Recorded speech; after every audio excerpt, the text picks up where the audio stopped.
Well, howdy boys, Paul with you here today. Figured I'd share this one with you. I don't usually talk much about, let me show you the mileage. I think I figured out how to let my camera zoom. Look at that, 111,000. Want to talk about after treatment and EGR on trucks. I don't talk a whole lot about them. Hey, hold on a sec. I don't think I've ever showed this truck on the channel. Guys, it's the only truck I do not own. My operations manager owns it. It's a great truck, typical truck like I would buy, Cummins, Aisin, the whole 9 yards. But this is the only truck I do not own in the fleet. Some of you guys ask, and now you know. Well, I should check around. This guy has a buddy that owns a body shop, and my guy had an opportunity to buy this truck wrecked, and he got a pretty good deal on it. And he bought it, handed it over to his buddy. His buddy fixed it up for him. I inspected it. I was fine with it being in my company and being in the fleet.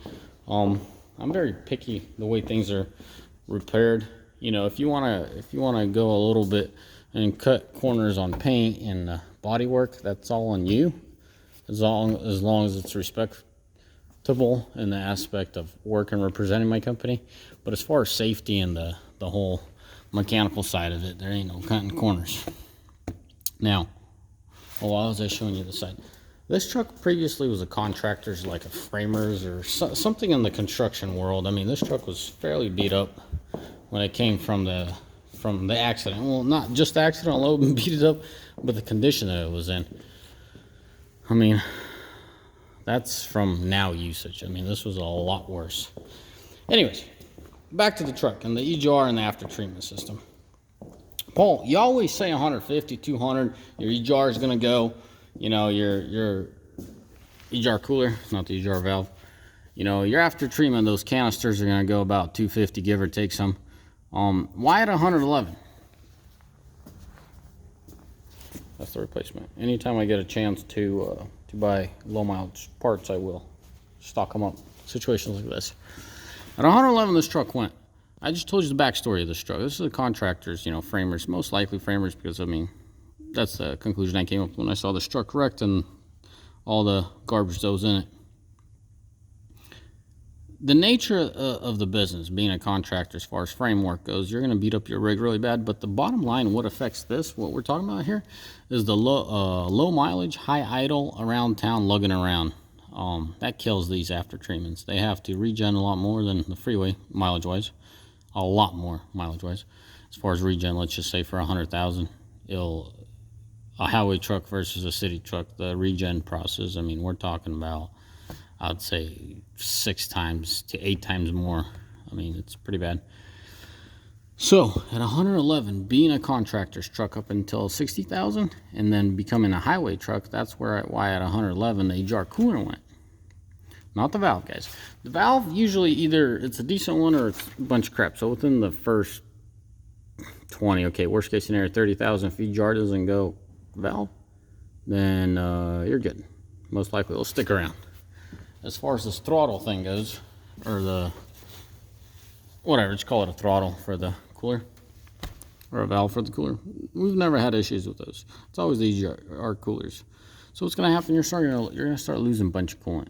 You're just going to lose coolant and you don't see any leaks, nothing's really happening, but you're losing coolant. Park your truck, change your coolant, because you're going to be changing an engine too soon. I mean, it'll take some ignorance and some time to blow that engine, but you will blow an engine if you don't change out EGR cooler. Anyways, guys,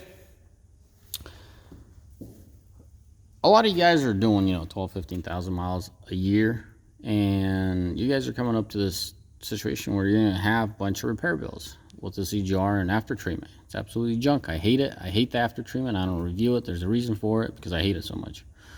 It's part of the truck. But yeah, just leave it at that. There's different ways of dealing about it. But to make a long story short, if you're losing a bunch of coolant and it ain't leaking anywhere, yeah, park your truck and change your EGR cooler.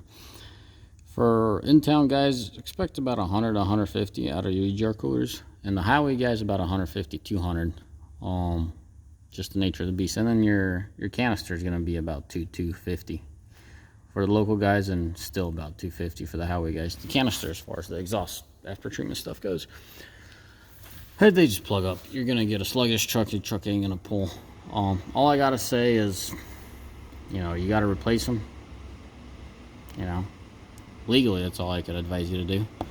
Just replace them every 100,000, every 200. So 100 on the cooler, 200 on the after treatment. It's a lot of money and it sucks, but it is what it is. But yeah, as far as the crossover tube and the EGR valve, you're good there. So yeah, don't want to bore y'all to death. Just want to show you a little bit of first-hand experience and what happens when your EGR cooler goes. Just coolant goes missing. Alrighty, boys. As always, may the Lord bless you, and may y'all mighty fine day. And Paul's excited. Paul's getting this 55-gallon tank back in his limited. Little sneak peek. Hopefully a video to come soon on that one. I got tired of the bottom tank. That's the midship tank being a 30-gallon. So I'll just make a video, dude. It's bad. Be careful what slip tanks you install as far as the back and the bottom tanks. Just a different video. Just know that there's a video to come. How about that? I won't confuse y'all. As always, boys, let your trucks breathe off the record. And as always, have a mighty fine day. Ciao. Bye.